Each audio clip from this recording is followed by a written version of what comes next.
Hello everyone, नमस्कार दोस्तों। मैं शिवाजी ऑनलाइन सारथी के डिजिटल प्लेटफॉर्म पर आपका स्वागत करता हूं। हम जो रेशियो पढ़ रहे हैं, रेशियो के 2-4 क्वेश्चन बचे थे, मैंने कहा अगली क्लास में ख़त्म करेंगे। उसके बाद हम जो हमारे पास प्रोपोर्शन है, समानुपात है ना। समानुपात में हम एक क्लास का पूरा सेशन लेंगे जो आज की क्लास में होगा। तो इससे पहले आपने सारी चीज़ें पढ़ी हैं और समझ में आने लग गया कि भाई ये कैसे चल रहा है ना। चलिएगा, आज जो हमारे इंपॉर्टेंट जो क्वेश्चन बचे हैं रेशियो के, रेशियो में कौन से क्वेश्चन बचे हैं जो ये अपने पैसे और सिक्के वाले देते हैं, है ना। तो इन क्वेश्चनों को आज देखते हैं, उसके बाद हम आगे वेरी करेंगे और प्रोपोर्शन सीखेंगे। प्रोपोर्शन होता क्या, चलता कैसे है ना, इसके बारे में भी चर्चा करेंगे। चलिएगा, आज का क्वेश्चन है हमारा, किसी थैले में 1 रुपये 50 पैसे और 25 पैसे के 25 पैसे के सिक्के दे रखे हैं। क्या दे रखे हैं? 2:3:4 में दे रखे हैं। अब देखिएगा, एक तो हमें दे रखा है 1 रुपये का सिक्का, दूसरा अपने को दे रखा है 50 पैसे का सिक्का और एक दे रखा है 25 पैसे का सिक्का। और ये सिक्कों का अनुपात है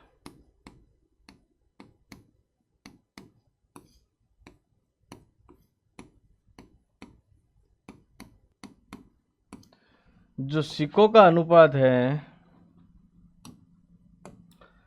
वो हमें दे रखा है 2:3:4 में। क्या दे रखा है? 2:3:4 में दे रखा है। सिक्कों का अनुपात दे रखा है। अब हमें देखना है कि टोटल रुपए कितने हैं, 180। तो उसके बारे में बात करनी है, चलो करते हैं।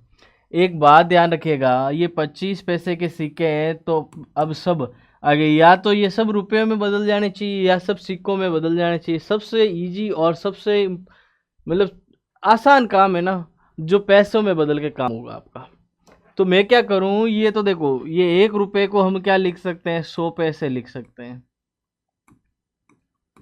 क्या लिख सकते हैं? 100 पैसे। ये 50 पैसे है ही और ये 25 पैसे है।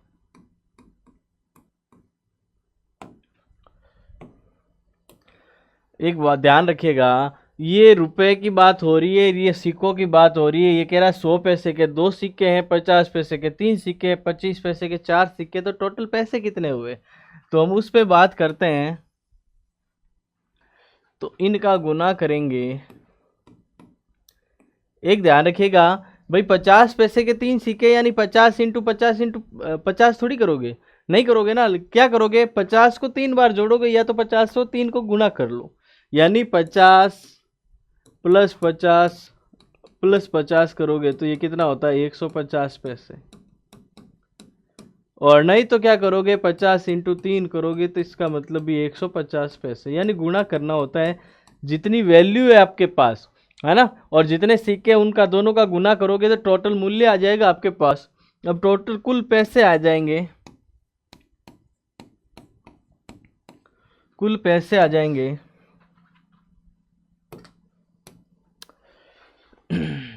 सिक्कों का अनुपात, इसके साथ के लगा देते हैं जिससे कि आपको वैल्यू आ जाए, क्योंकि ये अनुपात में है। पैसे तो पैसे है, अनुपात नहीं है पूरा ना।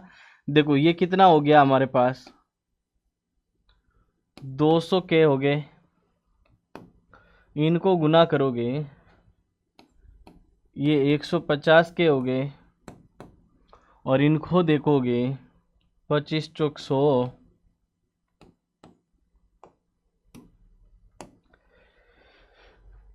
अब इन तीनों को जोड़ते हैं हम, और तीनों को जोड़ते हैं तो ये हमारे पास आ जाता है 450 के। कितना? 450 के आ जाता है।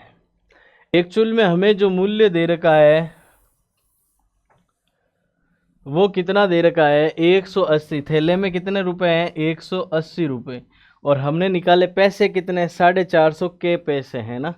चलिएगा, तो एक बात बताओ, जो 450 है ये पैसे की बात हो रही है,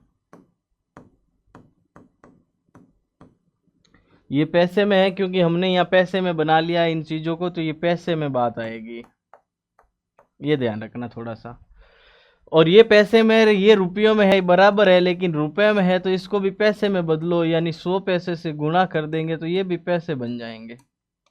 ये 180 भी पैसे में कब कन्वर्ट हो जाएंगे, कब बदलते हैं, क्योंकि 1 रुपए में 100 पैसे होते हैं, तो 180 रुपए को 100 से गुना करवा लेंगे। अब देखो,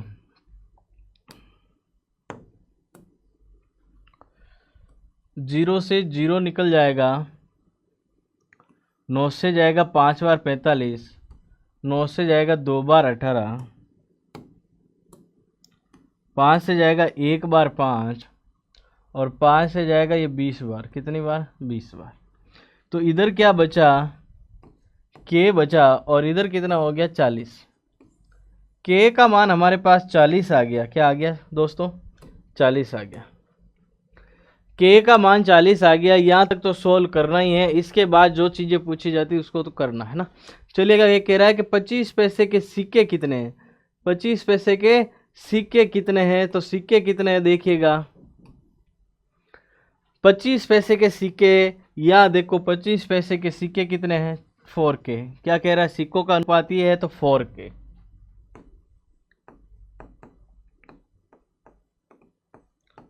पच्चीस पैसे के सिक्के 4 के, और 4 इंटू के का मान है 40। कितना है? 40। 160 सिक्के हो जाएंगे। कितने हो जाएंगे दोस्तों? 160 सिक्के हो जाएंगे।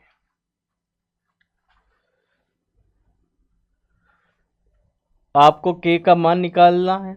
के का मान इनमें किसी में रखेंगे, सबका मान आ जाएगा। 160 सिक्के 25 के आए हैं, इसको अगर 40 से गुना करवाते 120 सिक्के आते, और इसको गुना करवाते तो कितना आ जाता? 80 सिक्के आ जाते। अब एक बार में देखिएगा, ये एकदम से चीज़ें सिंपल है, उसमें कोई दिक्कत नहीं है। तीनों ज्ञात करने होते तो के का मान यहाँ भी रख देते हैं। चलिएगा नेक्स्ट देखिएगा। नेक्स्ट कह रहा है किसी थैले में 20 पैसे, 50 पैसे और 10 पैसे के सिक्के हैं। चलो 10 अलग अलग हैं। ये 20 पैसे, 50 पैसे और 10 पैसों के सिक्के। यदि सिक्कों की संख्या का अनुपात 3:2:4 है,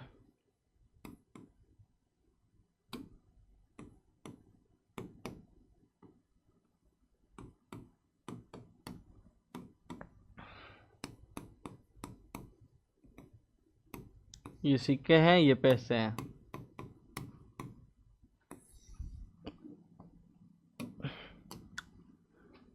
अब यहां देखेंगे ये कितना हो रहा है।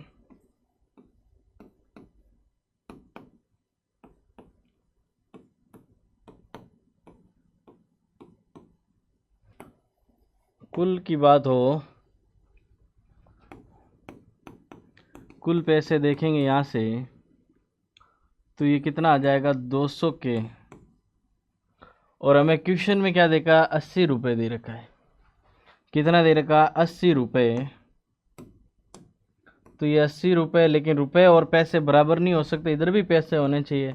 इसका मतलब इसको 100 पैसे से गुना करवा दिया। ये भी पैसे हैं, उधर भी पैसे हो गए। अब कोई दिक्कत नहीं है। 2 शून्य से 2 शून्य चले जाएंगे, और दूसरा क्या बचा? 2 से कट जाएगा 1 बार, और 2 से कट जाएगा 40 बार। यहाँ से देखेंगे तो के का मान आ जाता 40। कितना आ जाता है? 40। अब हमें क्या पूछा है? 20 पैसों के सिक्कों की संख्या। 20 पैसे के सिक्कों की संख्या कितनी है? 3 के।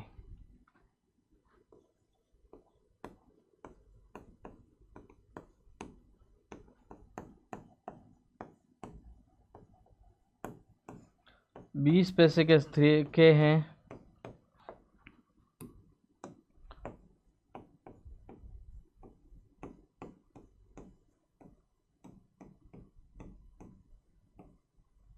कितना हो जाएंगे? 120 सिक्के। कोई दिक्कत? अब दूसरा ज्ञात करना पड़ता ये है, जैसे मान लो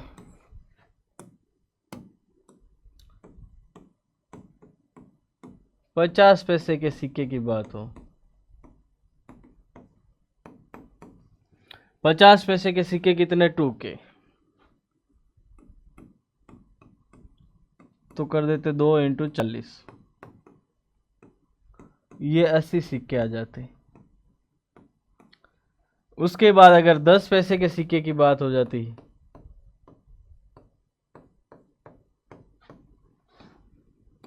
10 पैसे के सिक्के की बात होती तो कितना आ जाता, 4 के, और 4 × 40 करते तो 160 सिक्के आ जाते।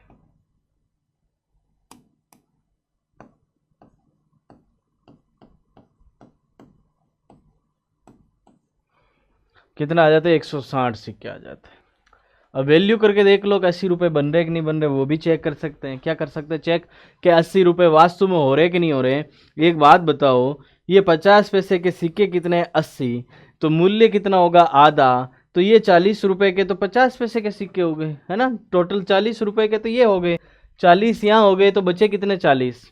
अब 40 जो बचे हैं उसमें देखिएगा, ये 10 पैसे के सिक्के 160 की बात हो रही, ये सिर्फ 16 रुपये के सिक्के हैं। कितने 16 रुपये के, तो 40 और 16 कितने हो गए भाई, 56 हो गए, 56 हो गए। बचे कितने, ये कह रहा है कि 20 पैसे के सिक्के, 20 का अगर भाग देते हैं तो ये कितना बच जाता है, ये हो गया 40 का, और ये 10 पैसे के सिक्के हैं, ये हो गए 16 रुपये के।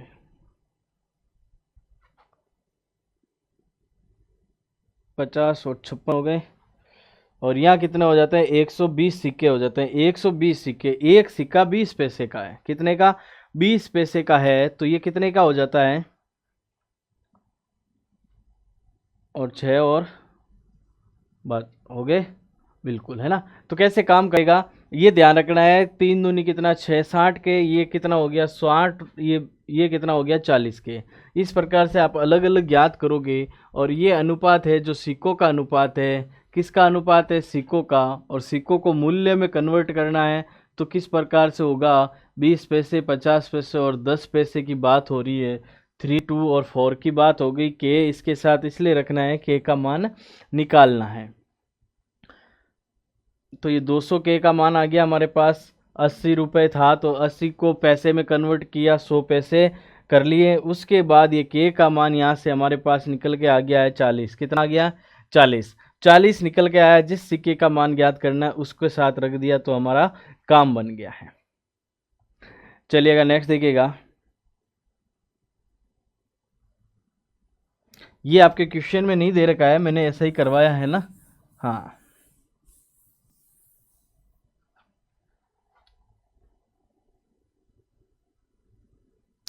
अब देखिएगा, ये कह रहा है किसी थैले में 90 रुपये की राशि 50 पैसे, 25 पैसे और 10 पैसे के सिक्कों के रूप में है। ये 90 रुपये की राशि है, कितने रुपए की, टोटल 90 रुपये की। एक 50 पैसे का सिक्का, 25 का और 10 पैसे के सिक्के के रूप में है। यदि 50 पैसे, 25 पैसे और 10 पैसे के सिक्कों का अनुपात 2:3:5 है तो थैले में सिक्कों की संख्या बतानी है। देखिएगा,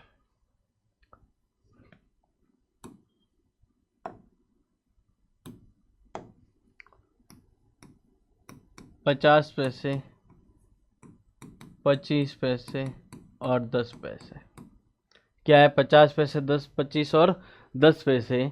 अब ये कह रहा है कि इसका अनुपात कितना है,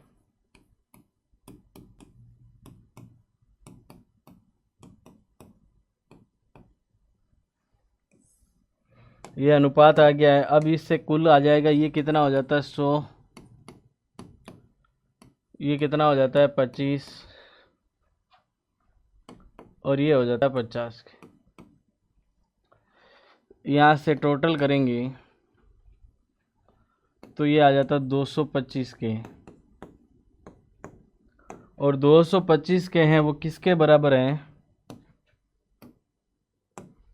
225 के जो 90 रुपये के बराबर हैं। तो इसको पैसे में बदलने के लिए 100 पैसे से गुना कर लेंगे।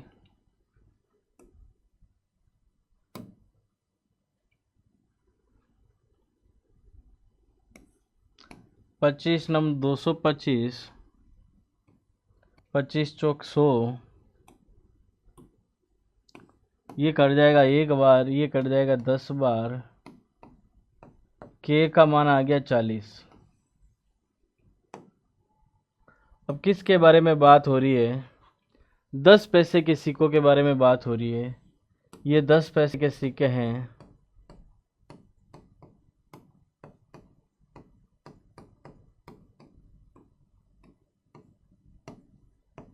फाइव के हैं।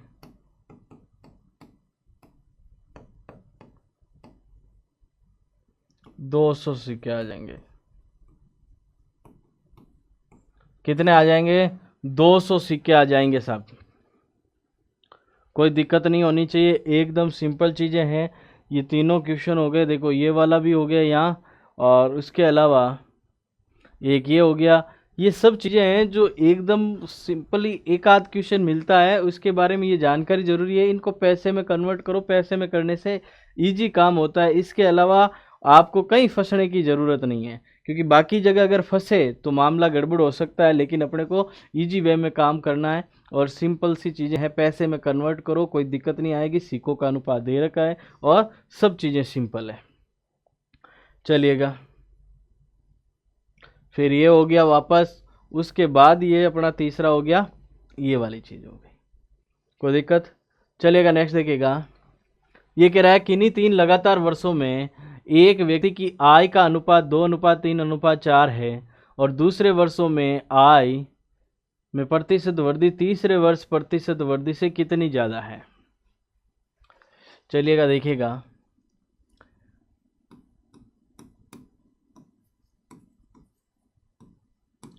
तीन वर्ष का आय का अनुपात दे रखा है 2:3:4 और ये कह रहा है कि प्रतिशत वृद्धि कितनी हो रही है, यहाँ से यहाँ कितनी वृद्धि हो रही है, यहाँ से यहाँ कितनी वृद्धि हो रही है। इसके बारे में बताना है कि कितना ज़्यादा वृद्धि हो रही है।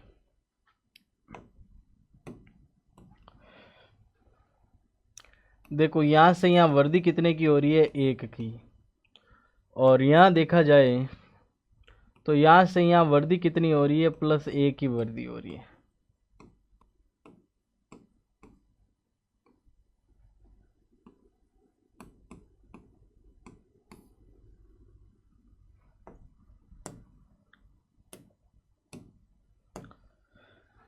तो +1 की वृद्धि हो रही है, यहाँ भी +1 की। इसका मतलब बराबर नहीं है, बराबर नहीं है, क्योंकि अब प्रतिशत में बात हो रही है, प्रतिशत की चीज़ें अलग है।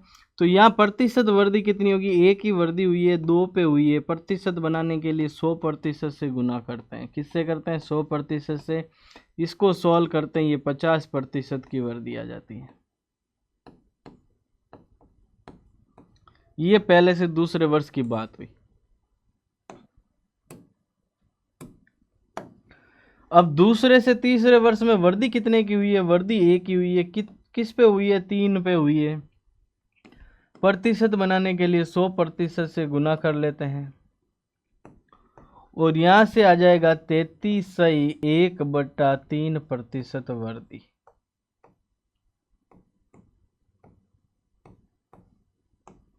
ये दोनों वृद्धि आ गई हैं। अब बात क्या कह रहा है? अब बात कह रहा है कि दूसरे वर्ष में प्रतिशत वृद्धि तीसरे वर्ष में प्रतिशत वृद्धि से कितना ज्यादा है। अब इससे ये कितना ज्यादा है? ये कितना ज्यादा है? ये 16.2/3% ज्यादा है।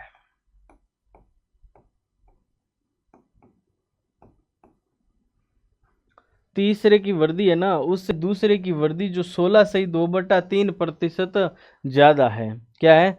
16.2/3% ज्यादा है, ध्यान रखना है। कैसे? इन दोनों को जोड़ोगे तो 50 हो जाएगा, इसमें से इसको कम करोगे तो ये आ जाएगा। कोई दिक्कत नहीं आएगी, एकदम सिंपल चीज़ें। ये प्रतिशत में हमने पढ़ लिया है कैसे काम करता है, कैसे नहीं करता है। देखो एक और है, अगर आपको इससे भी पता नहीं चले जोड़ बाकी इसका भाग इसके साथ बाकी कैसे करेंगे या जोड़ कैसे करेंगे, तो ये मुझे नहीं आता सर। चलो नहीं आता है तो हम एक बार इसका सिखा देते जोड़ बाकी। अगर 50 में से हमें कम क्या करना है?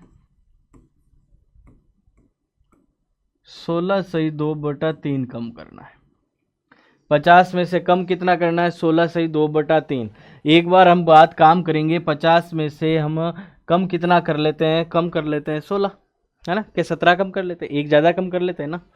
चलो भाई, अगर एक ज़्यादा कम करते हैं, 50 में से अगर 17 कम कर देते हैं, तो 17 कम करेंगे तो हमारे पास बचेगा कितना, 33। देखो 50 में से अगर एक बढ़ा के कम करना है,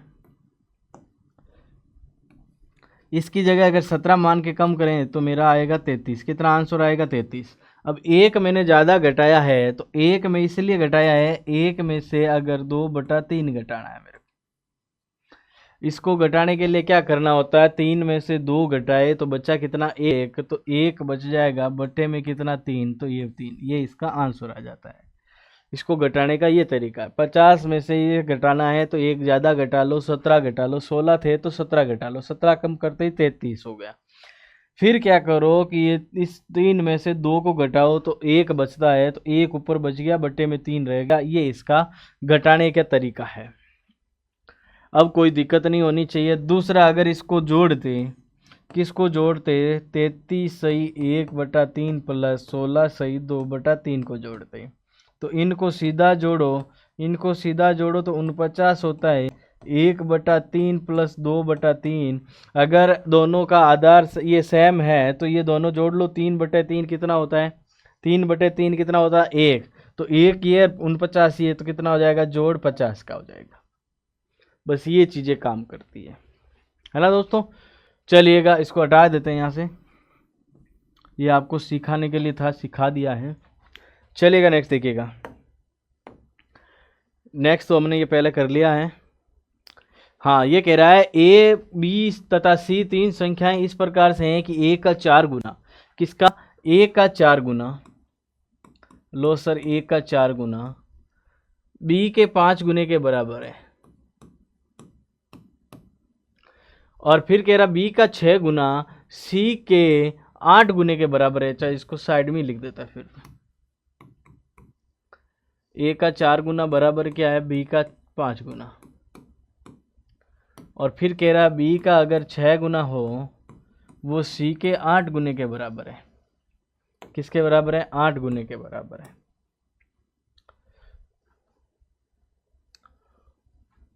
अब क्या हो सकता है, कोई और कोई तरीका नहीं होगा क्या, होगा, कैसे होगा भाई।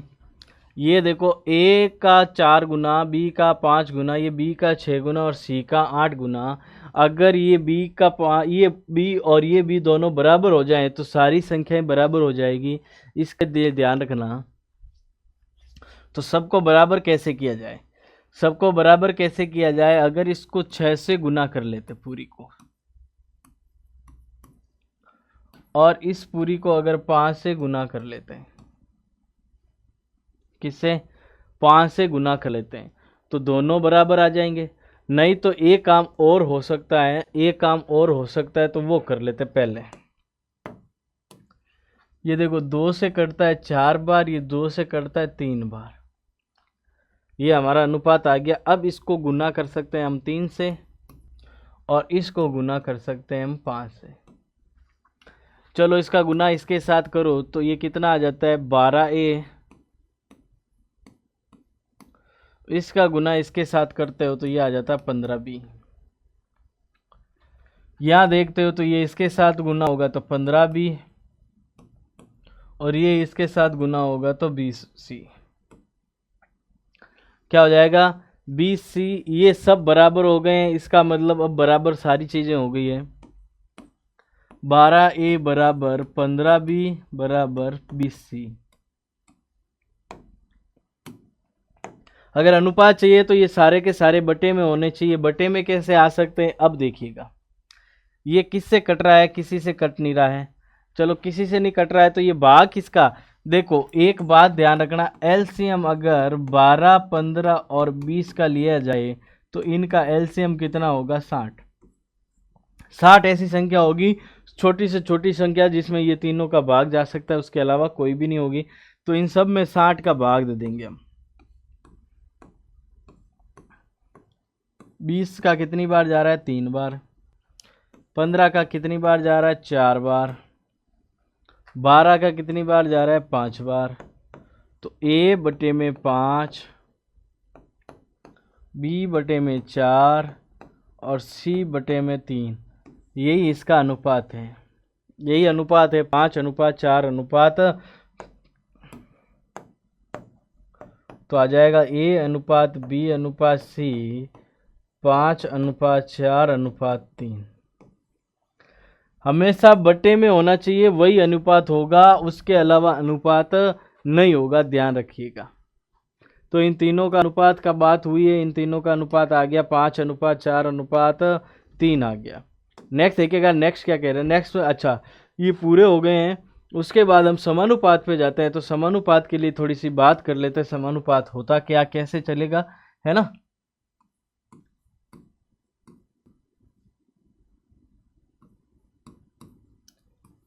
समानुपात जो प्रोपोर्शन है,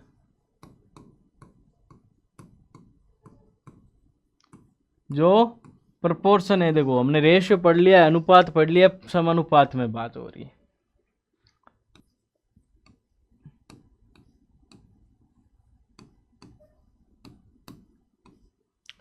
जब भी दो अनुपात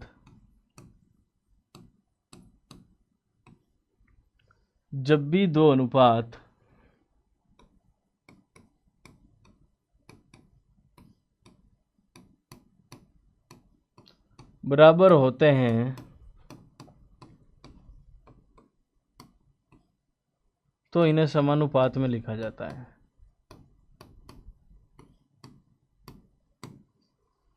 समानुपात में लिखा जाता है, एक बात तो ये है।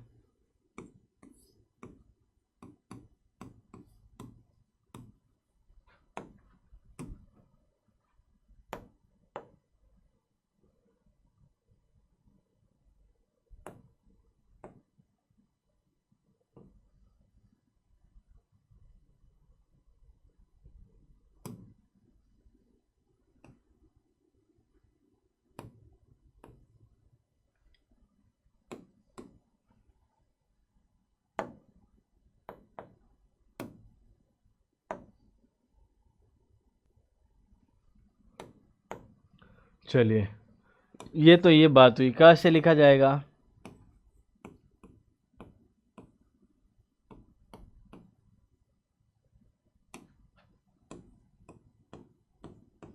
ये अनुपात दोनों बराबर हैं तो इसको लिखा जाएगा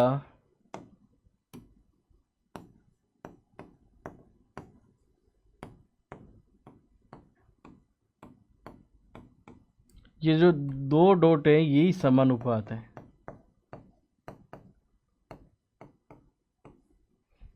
क्या है? यही समानुपात है, इसके बारे में बात हो रही है। तो हम ये बात करेंगे तब ये समानुपात में लिखे जाते हैं। कब? जब दोनों दो है, दोनों इक्वल हो अनुपात, तब ये काम करना है, इसके अलावा किसी में काम नहीं होगा, ये ध्यान रखना है।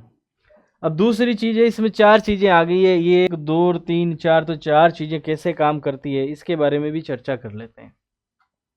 अब समानुपात की बात हो गई है तो शुरू कर दो। a अनुपात b अनुपात c अनुपात d, a अनुपात b समानुपात c अनुपात d, ये सारी चीज़ें हो गई है। अब हमें इसके बारे में बात करना है।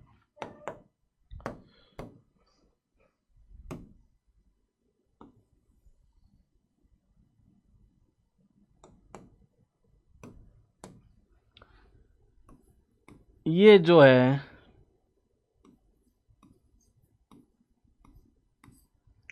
ये फर्स्ट है,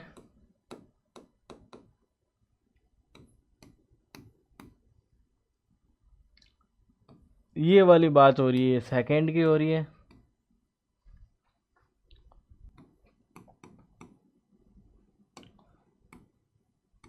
ये थर्ड हो गया, ये फोर्थ हो गया। फर्स्ट सेकंड थर्ड और फोर्थ, ये 4 अनुपात है, 4 अनुपात की बात हो रही है। हमें एग्जाम में यही पूछा जाता है, प्रथम अनुपात क्या है, द्वितीय अनुपात क्या है, तृतीय अनुपात क्या है, चतुर्थ अनुपात क्या है, इनके बारे में बात होती है।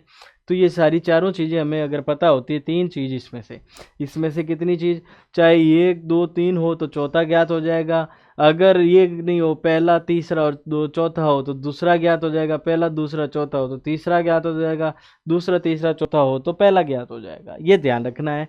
कैसे काम करेगा, क्यों करेगा, इसके बारे में चर्चा कर लेंगे, है ना। हमेशा क्या होगा, अगर इसमें से किसी को ज्ञात करना होता है तो क्या होता है, इसका गुना इसके साथ और इसका गुना इसके साथ क्या होता है, ए गुना डी और बी गुना सी बराबर होता है। ए गुना डी और बी गुना सी बराबर होता है, ये ध्यान रखना है इसके बारे में। तो इससे कोई भी चीज़ दे रखी है तो चौथी चीज़ ज्ञात हो जाएगी, तीन चीज़ें दी हुई होनी चाहिए। ठीक है दोस्तों। दूसरी बात,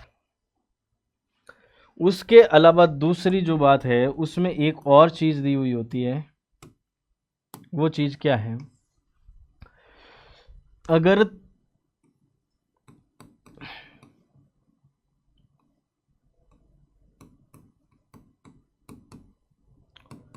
दो संख्याएं दे रखी हो,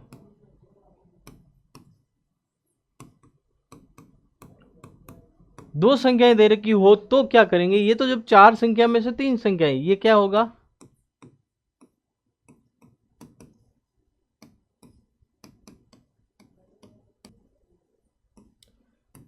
दे रखी हो तो ये काम करेंगे।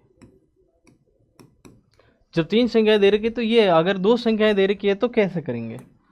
इसके लिए दोस्तों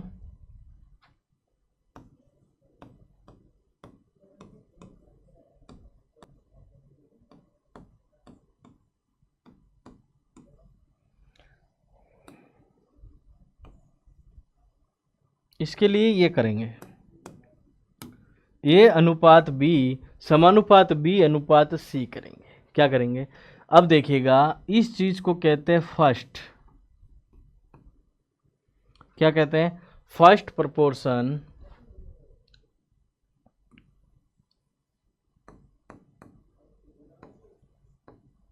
ये मिड हो गया, इसको लिख देते हैं मध्य अनुपाती।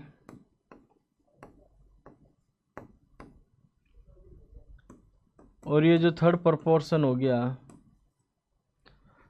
यानी इससे तीन चीजें, तीन चीजों में से दो संख्याएं देनी चाहिए, या तो प्रथम और मध्य दे देनी चाहिए, या थर्ड और मध्य दे देनी चाहिए, है ना। तो कोई भी देंगे तो उससे तीसरी चीज ज्ञात हो जाएगी, फर्स्ट और थर्ड देंगे तो मध्य ज्ञात हो जाएगी। ये चीजें ध्यान रखनी है। चलो आज क्वेश्चन पे ट्राई करते हैं, तभी मजा आएगा। ये कह रहा है कि 4 व 9 का मध्यानुपाती ज्ञात कीजिए। 4 व 9 का क्या करना है, मध्यानुपाती ज्ञात करना है। तो एक बात करो, मध्यानुपाती के बारे में हमने बात की थी, ए अनुपात बी समानुपात बी अनुपात सी। क्या बात की थी, ये। और मध्यानुपाती कौन है, मध्यानुपाती ये है।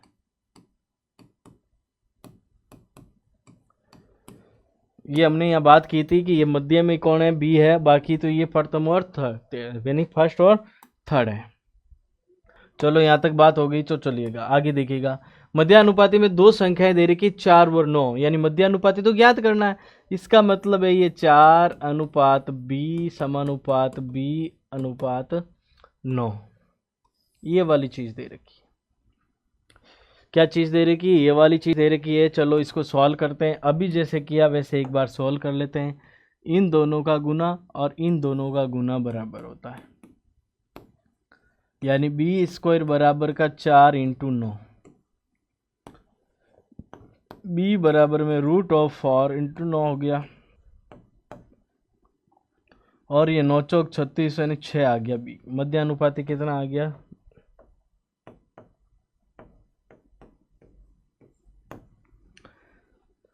अब एक चीज यहां से देखिएगा, मध्यानुपाती की जब भी बात होगी, इसका मतलब क्या होगा, मध्यानुपाती की जब भी बात होगी तो कुछ नहीं रखना है, इन दोनों दो संख्याएं दे रही कि उनका गुणा करना और उसका रूट निकालना। क्या करना, रूट निकालना। इसका मतलब ये है, यहाँ लिख सकते हैं, मध्यानुपाती जब भी निकालना हो तो ये ए और बी जो संख्याएं दे रखी है, इन दोनों का गुणा करके रूट निकाल लो। यही मध्यानुपाती है। इसका मतलब तो यही चीज हुआ। क्या चीज हुआ? जैसे कि ये 4 और 9 दे रखा है, तो मध्यानुपाती पूछा है, मध्यानुपाती पूछा है 4 और 9, 4 और 9 का क्या करो, गुना और रूट निकाल दो, और ये यहाँ से कितना आ जाता है 6। एकदम सिंपल चीज़ है, लेकिन ये तो ध्यान रखना है क्योंकि ये द्वितीय अनुपाती, तृतीय अनुपाती, चतुर्थ अनुपाती के लिए काम आएगा, ये मध्य अनुपाती के लिए काम आ रहा है ना। चलिए नेक्स्ट देखेगा, इसमें भी क्या पूछा है, मध्यानुपाती। अभी हमने पढ़ा है मध्यानुपाती के लिए क्या होगी, ए बी का क्या करना है, रूट। ए बी का क्या करना है, रूट। चलिएगा ए बी का रूट कर देते हैं, ये 2, ये भी रूट में 8, लेकिन इसका भी क्या करना है, रूट करना है। कितना, ये भी क्या करना है, रूट करना है। ये रूट में 8 दूनी कितना हो जाता है, 16। इसको सोल्व करोगे पहले तो ये आ जाएगा 4, और इसको सोल्व करोगे तो आ जाएगा 12 में 2, कितना आ जाएगा, 12 2 आ जाएगा। पहले इसको सोल्व करो तो ये कितना आ जाता है 4, और अब इसको सोल्व करो तो ये कितना आ जाता है 2। अगर अलग अलग कलर में देखें इसको,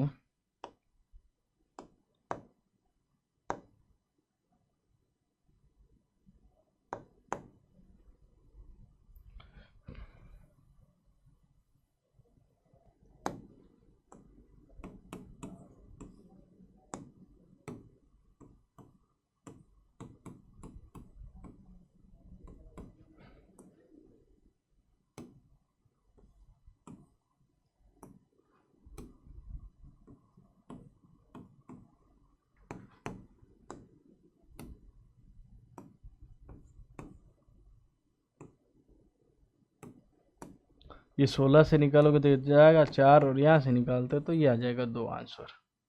ये क्या आ गया, मध्यानुपाती। एकदम सिंपल चीज़ है, कोई टाइम वेस्ट नहीं हो रहा आपका, एकदम इजी। ए प्लस बी और ए माइनस बी का मध्यानुपाती पूछा है, और मध्यानुपाती के लिए आपने फिर समझ रखा है। मैं 4 लिखता जाऊंगा, इसलिए लिखता जाऊंगा आपको याद हो जाए। मध्यानुपाती की बात हो रही है,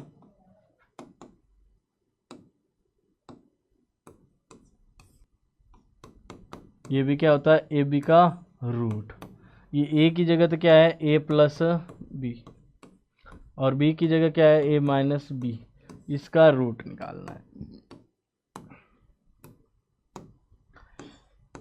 एक्चुअल में क्या होता है, ए प्लस बी और ए माइनस बी किसका होता है, ए स्क्वायर माइनस बी स्क्वायर होता है। क्या होता है,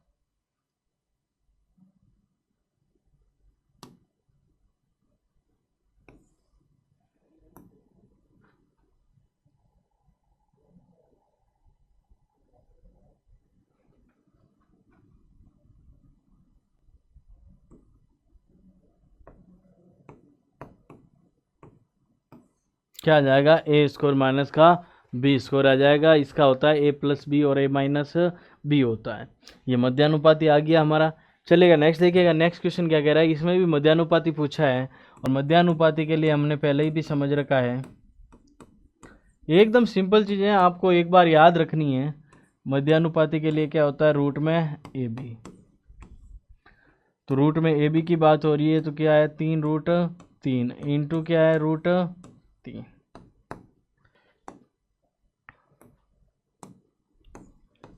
ये कितना हो जाता है, 3 रूट और 3 और किया कितना होता है, 3 इंटू 3 हो जाता है। और जब भी रूट निकालोगे 3 3 कितना, 9, और 9 का रूट निकालोगे तो कितना, 3 आ जाएगा। फाइनली आंसर कितना आ जाएगा, 3 आ जाएगा। नेक्स्ट कह रहा है तृतीय अनुपाती। अब देखिएगा तृतीय अनुपाती की बात हुई है, लेकिन हमने क्या सीखा था,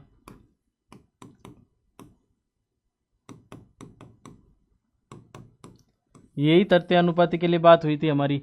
ये मध्य हो गया, ये तृतीय हो गया, और ये फर्स्ट हो गया। इसके बारे में हमने चर्चा कर ली है, तो चर्चा कर ली है तो देखिएगा,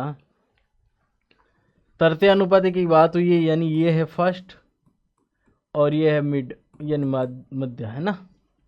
तो ए की जगह लिखा 36,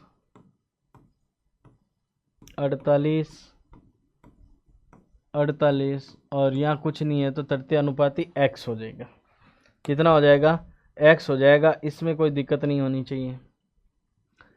अब इन दोनों का गुना और इन दोनों का गुना बराबर होता है, तो ये 36x बराबर हो जाता है 48 इंटू 48। x का मान यहाँ से निकाल लेंगे, तो x का मान ही पूछा है। इससे ये पता चल जाता है कि इसका गुणा कर लो और इसका भाग दे दो। क्या कर लो? इसका गुणा कर लो और इसका भाग दे दो। डायरेक्ट अगर समझना चाहें तो इसका मतलब यही होता है।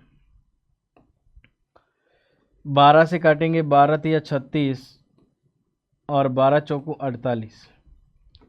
3 से काटेंगे, 3 से कितनी बार कट जाएगा?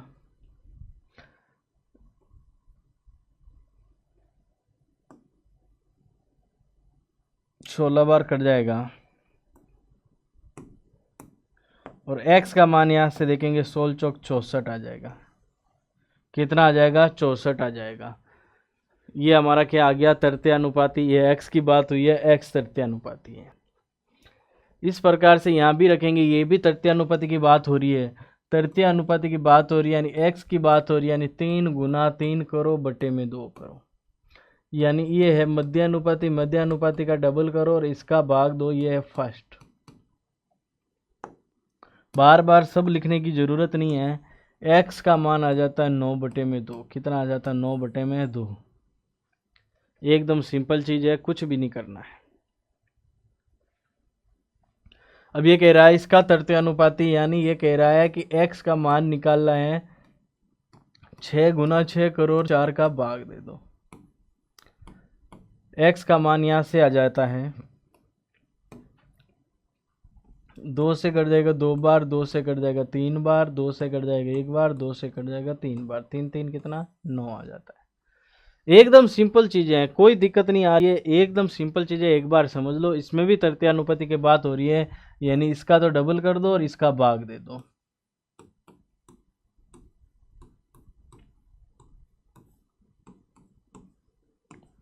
x का मान आ जाएगा 3√2। और इसको फिर आगे सोल्व करना चाहो तो कैसे कर सकते हो?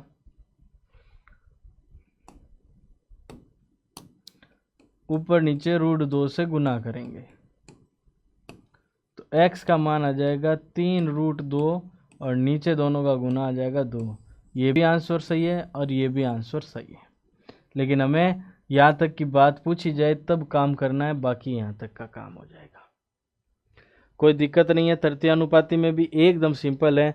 ये भी तृतीय अनुपाती की बात करता है, तो इसकी भी तृतीय अनुपाती, यानी इसका तो गुना करना है, इसका भाग देना है। तो चलो गुना कर लेते। a² माइनस b²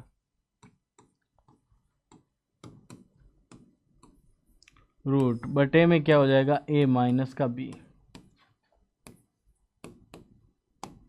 ये क्या है? तृतीय अनुपाती की बात हो रही है, तो तृतीय अनुपाती की बात कर देते हैं। ये क्या है कि ये रूट है, तो इसका मतलब क्या हो जाएगा? a² माइनस का b² बटे में क्या हो जाएगा? a माइनस का b। इसको आगे सोल्व करेंगे, इसका मतलब होता है a प्लस का b और a माइनस का b होता है, बटे में क्या है? a माइनस का b पहले से ही है। ये कट जाएगा, हमारे पास x का मान आ जाएगा a प्लस b। क्या आ जाएगा? a प्लस b आ जाएगा। ये तृतीय अनुपाती। ये याद रखना, तृतीय अनुपाती में हमेशा दो संख्याएं दी हुई होगी। सिर्फ तृतीय अनुपाती तक की बात होगी तो सिर्फ दो संख्याएं दी हुई होगी। और ये यहाँ वाली बात से सिद्ध होता है कि ये तृतीय अनुपाती के लिए क्या बात होती है। जब भी तृतीय अनुपाती पूछा जाए या ये फर्स्ट और मध्य पूछा जाए, तो ये तीन चीज़ें ही काम आएगी। जब तीन संख्याएं दे रखी हो तब ये चीज़ काम आती है। दो संख्याओं के लिए अपने को वो वाला काम में लेना, याद रखना।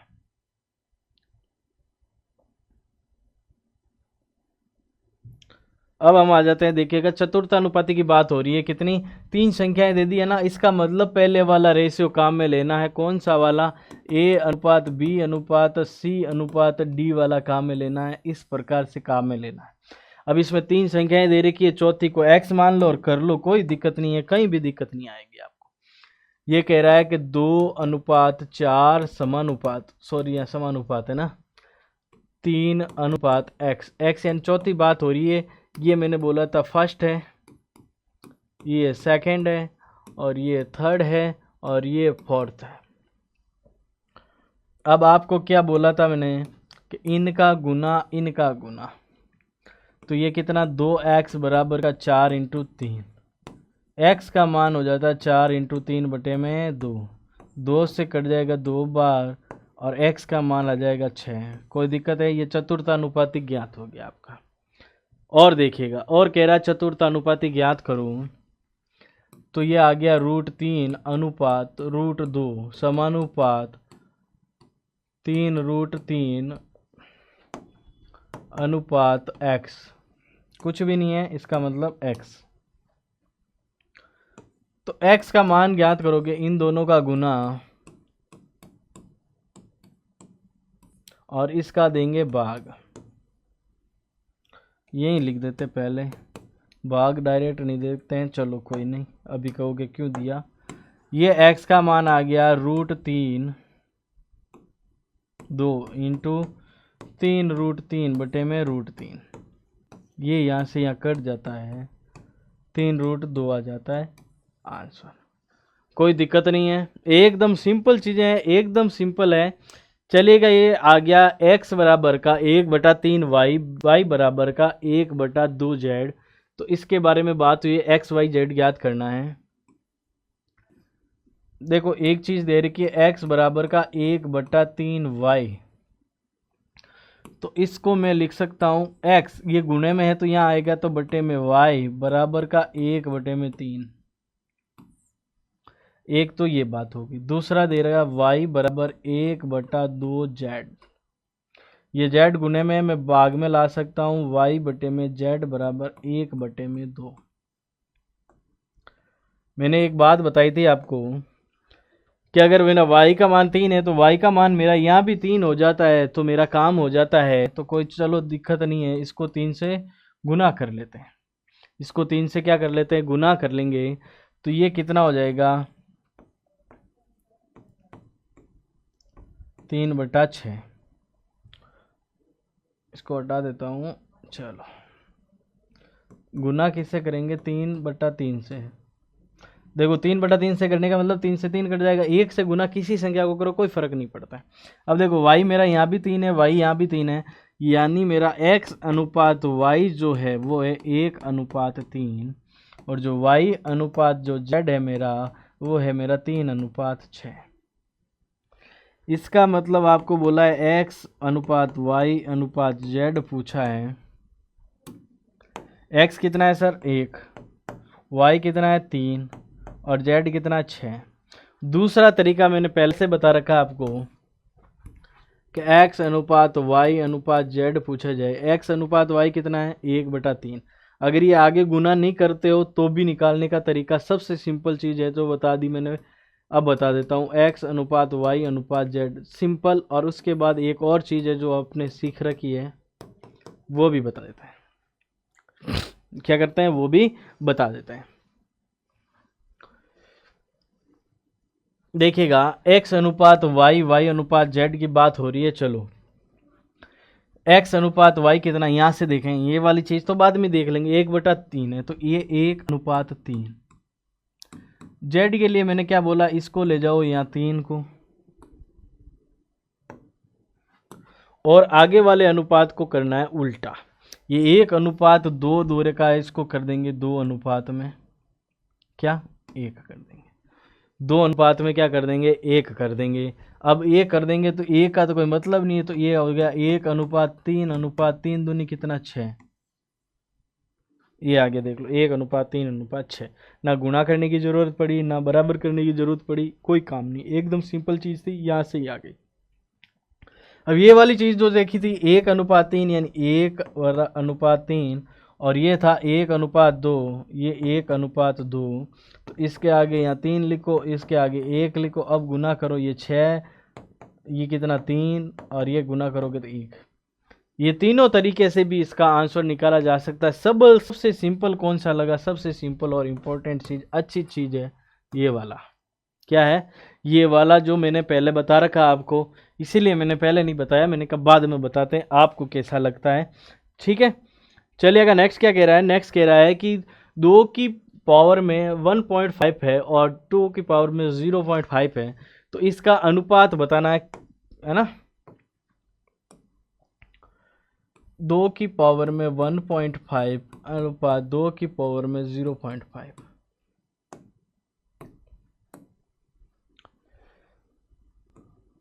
ये देखो, इसको लिख सकते हो 1/2 लिख सकते हो, इसको लिख सकते हो 2 की पावर में आधी।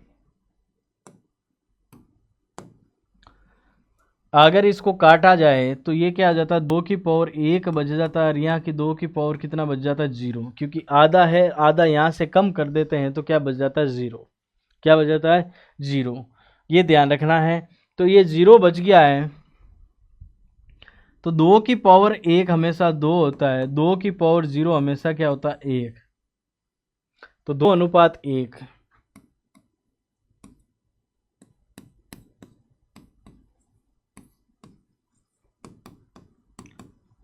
किसी भी संख्या की अगर घात 0 है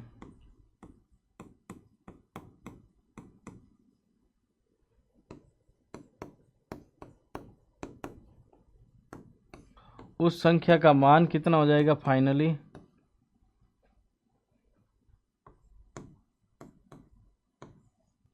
1 हो जाता है। जिसकी भी घात अगर 0 हो तो वो 1 हो जाता है, चाहे किसी की भी पावर 0 हो, वो इसकी पावर 0 होते ही उसका मान टोटली कितना हो जाता है, 1 हो जाता है। ये 2:1 हो गया, इसका आंसर आ गया सर। ये ध्यान रखना, ये नोट लगवा दिया मैंने। ये कह रहा है कि P अनुपात Q बराबर R अनुपात S। ये देखो, ये इसका अनुपात इसके बराबर, इसका अनुपात भी इसके बराबर, इसका अनुपात भी इसके बराबर है, तो आपको ये चीज़ें बतानी है। कोई दिक्कत है क्या, नहीं। ये कह रहा है कि अनुपात को लिखो चाहे बटे में लिखो, बराबर है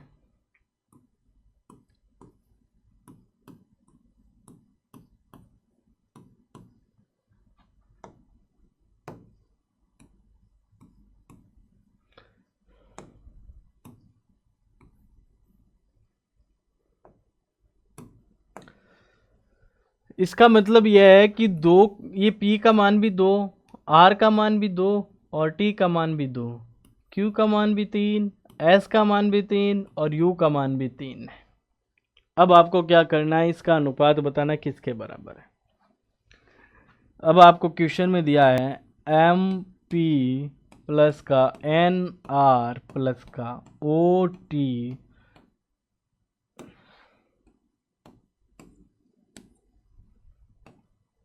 MQ प्लस का NS प्लस का OU, ये दिया हुआ है।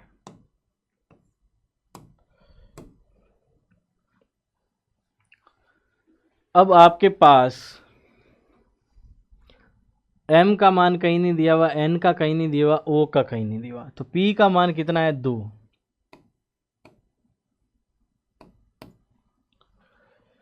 और क्या दे रखा है, R का मान भी कितना है, 2, और T का मान भी कितना है, 2।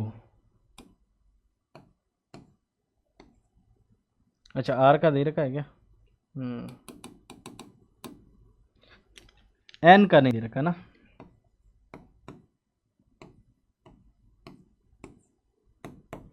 यहाँ कितना, Q, S और U का मान 3 दे रखा है, ये 3Q हो गया,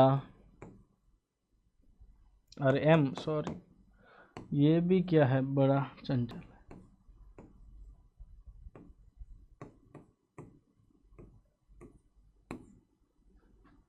ये सारी चीज़ें हो गई है, इन सब में 2 है तो 2 कॉमन आ जाता है, तो मेरे पास M plus N plus O बच जाता है। और यहाँ से अगर मैं 3 कॉमन लेता हूँ, M plus N plus O हो जाता है।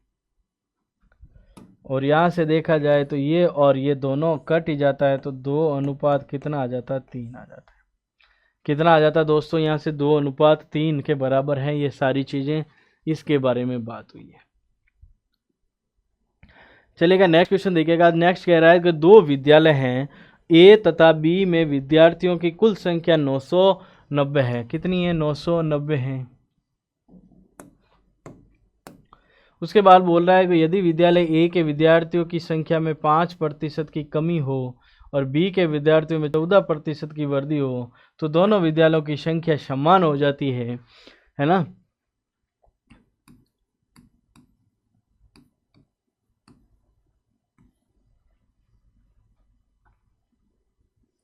देखो विद्यालय ए और विद्यालय बी दो है, ए में संख्या ए है, बी में संख्या बी है, हम ये मान लेते हैं। क्या ए में संख्या ए है, बी में संख्या बी है। ये कह रहा है कि इसमें अगर 5% की, ये दोनों बराबर नहीं है, ये बराबर नहीं है। इसको बराबर कब होगा, ये बराबर होगा कि अगर इसमें 5% की वृद्धि हो जाए और इसमें क्या हो जाए 14%, सॉरी हाँ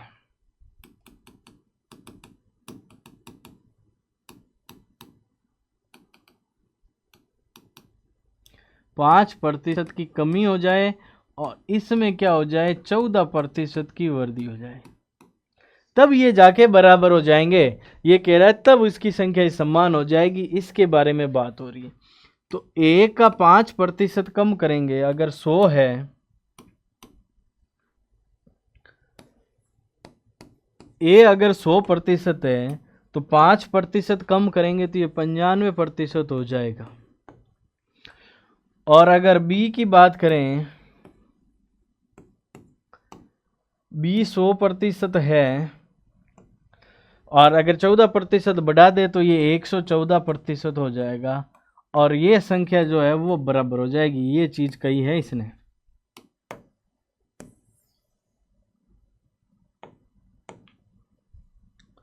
ये अगर आपने निकाल लिया है तो बहुत इंपॉर्टेंट चीज़ है, यही इसका आंसर के लिए ले जाएगा आपको। बहुत सिंपल चीज़ है, यहाँ तक पहुँच गए, यही अपना बहुत अच्छी चीज़ है। अब हम इसको निकालेंगे।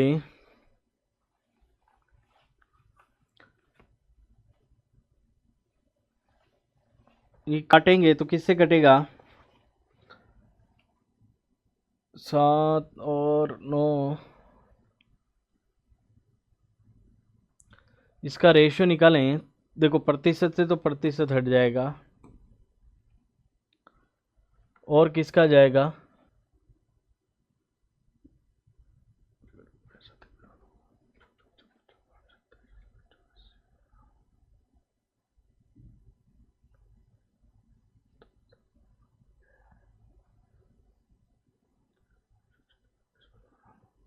ये 19 से चला जाएगा,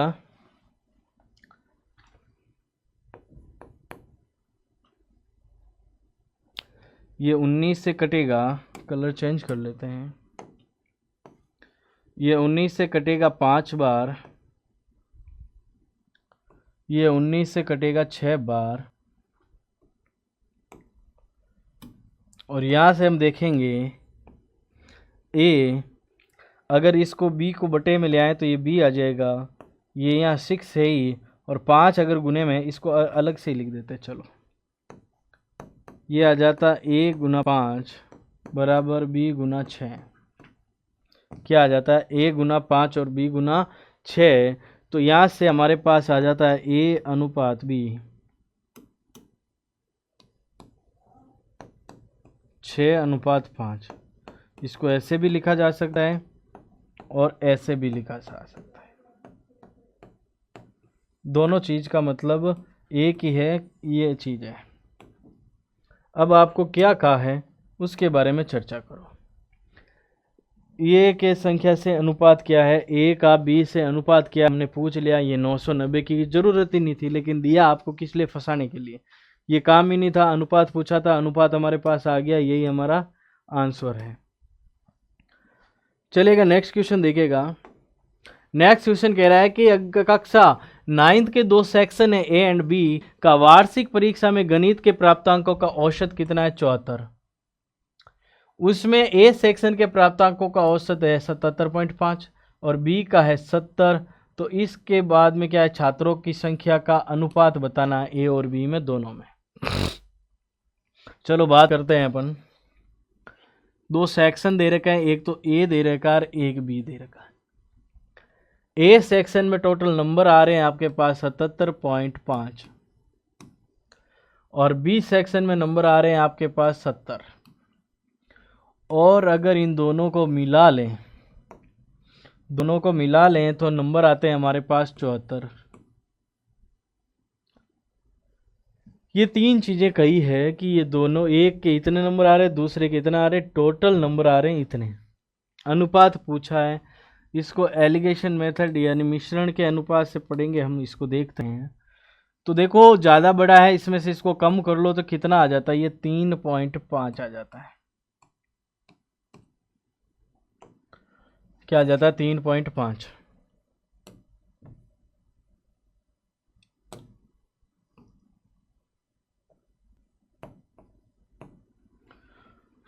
यहाँ से करेंगे 74 में से 70 जाता है तो कितना आ जाता है, 4। यही हमारा अनुपात है। ठीक है, अब इसको आगे सॉल्व करते हैं। ये तो 4 अनुपात, इसको लिख सकते हैं हम 7/2। क्या लिख सकते हैं, 7/2। 7/2 लिख सकते हैं। ये 2 में है तो इस पूरे को 2 से गुना करवाते हैं।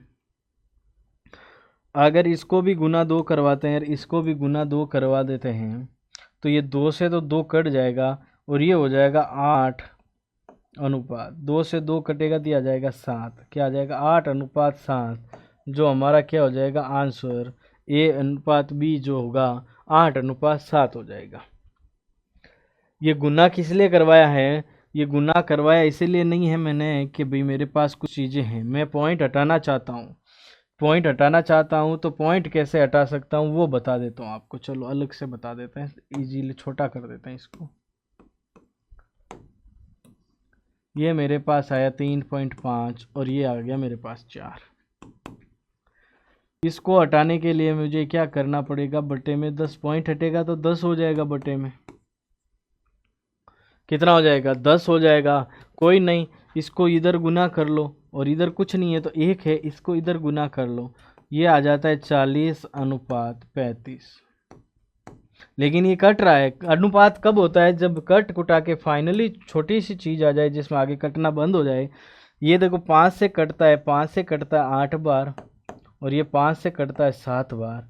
यही जो हमारा है वही अनुपात है, आंसर है। क्या हो जाएगा, यही हमारा आंसर हो जाएगा। और आज का जो सेशन था ये पूरा अनुपात समानुपात पूरा कंप्लीट हो गया है। लेकिन आपको एक बात ध्यान रखनी है, समानुपात के लिए जो चीज़ें मैंने बताई है उसको बहुत अच्छे से ध्यान में रखना है। क्यों रखना है, क्योंकि समानुपात में चीज़ें थोड़ी पूछी जाती है, ये इम्पोर्टेंट चीज़ें, इनको थोड़ा सा ध्यान में रखना है ना दोस्तों। ये सारी चीज़ें हमने पढ़ ली है। अनुपात और समानुपात का पूरा चैप्टर कंप्लीट हो गया है। इसका अगला चैप्टर हम मिक्सर लेके आएंगे, जो मिश्रण है ना, उसको लेके आएंगे, वो इससे रिलेटेड है ना। तो ये सारी चीज़ें हम रिलेटेड हैं उनको पढ़ेंगे, है ना। चलेगा दोस्तों, आज का सेशन यहीं समाप्त करते हैं, मिलते हैं अगले सेशन में।